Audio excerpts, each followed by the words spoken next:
এতিয়া আমাৰ বিয়া বাৰু পাতিলে গাঁৱৰ জেগাত বিয়া বাৰু পাতিব চাব আপুনি আপোনালোকেও বিয়া বাৰু কৰাইছে বিয়া বাৰু দেখিছে মই কোৱা নাই যে কোনোবাই দেখা নাই বহুত সংখ্যক মানুহে দেখিছে গাঁৱলীয়া মানুহৰ বিয়া বাৰু দেখিছে নহয় জানো বাৰু তো কথাটো হ'ল কি আমাৰ এতিয়া অসমীয়া সমাজত কি হয় যিখিনি গাঁৱলীয়া আচলতে চহৰত বাৰু সেইখিনি মই টাউনীয়া চহৰৰ জেগাত দেখা নাই কিন্তু গাঁৱৰ জেগাত যেতিয়া বিয়া এখন পাতে সেই বিয়াখনত কি হয় বিয়া দিনালৈকে বা বিয়া আগদিনালৈকে ঠিকে থাকে যেতিয়া আঙুঠি পিন্ধোৱা হয় মানে ছোৱালীজনী ঘৰৰ মানে সকলো বাই ভনী ককাই ভাই মিলি পেলাই মানে অকণমান দুখ কৰে কাৰণ কিয়নো সেই আঙুঠিটো যিদিনা পিন্ধাই দিয়ে আঙুঠি পিন্ধাই দিয়া দিনা ছোৱালীজনী বোলে লোকৰ হৈ যায় সেইটো এটা বান্ধোন তো দুখ কৰে তো গতিকে ঠিক তেনেধৰণে ল'ৰা ঘৰৰ যেতিয়া আঙুঠি পিন্ধায় সেইদিনাখন কনা কটা ল'ৰা ঘৰত নহয় ল'ৰা ঘৰত আনন্দহে হয় যে বিবাহ কৰিবৰ কাৰণে এজনী বুঢ়া বুঢ়ী দেউতাক মাক বাপেকহঁতে ঘৰৰ যিবিলাক বৃদ্ধ থাকে তেওঁলোকে ভাবে যে বোৱাৰী এজনী ঘৰলৈ আহিব অকণমান সুখ হ'ব আৰু ডেকা ডুঙুৱাবিলাকেও ভাবে যে নবৌ এজনী আহিব বা বোৱাৰী এজনী আহিব তেনেকৈ ধুনীয়াকৈ সুখ কৰে সেইটো কথাৰ কাৰণে ল'ৰা ঘৰত মানে কনা কটাটো অলপ কম হয়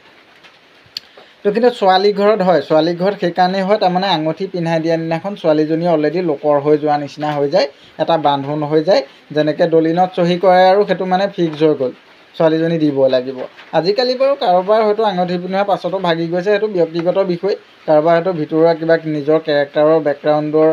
প্ৰব্লেমৰ কাৰণে হৈ যাব পাৰে কোনো কথা নাই তো তেনেকৈ বিবেকৰ ককায়েক বোলে মোক ক'লে বিবেকে কাহিনীটো মই বোলো নহয় ৰাইজক কওঁ অকণমান ফূৰ্তিও লওক বিবেকৰ ককায়েকে বিয়া পাতিব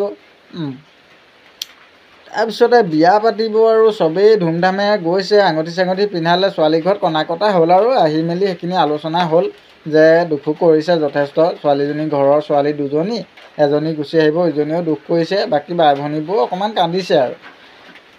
গ'ল কথা গ'ল বিয়া দিনা আৰু আমাৰ আকৌ অসমীয়া সমাজত কি হয় মই জনাটো কৈছোঁ দেই মই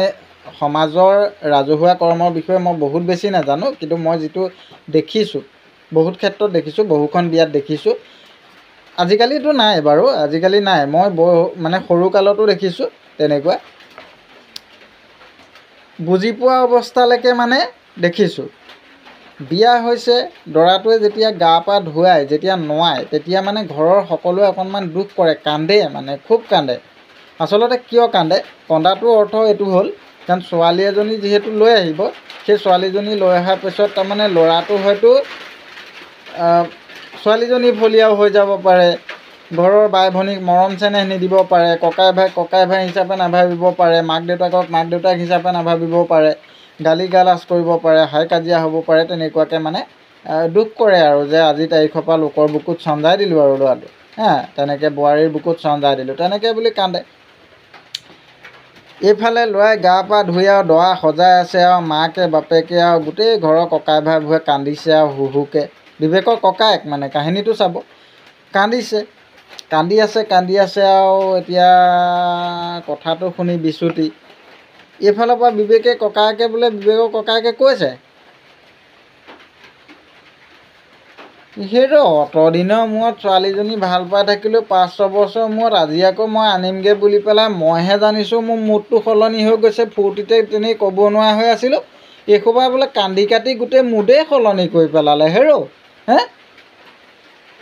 যেনে তেনে বোলে মই জেগালৈ আনিছিলোঁগৈ আৰু কাইলৈৰ পৰা বোলে কিবা এটা মংগল হ'লহেঁতেন ইহঁতি বোলে শেষেই কৰি পেলালে মুডটো নেযাওঁ মই ছোৱালী নানো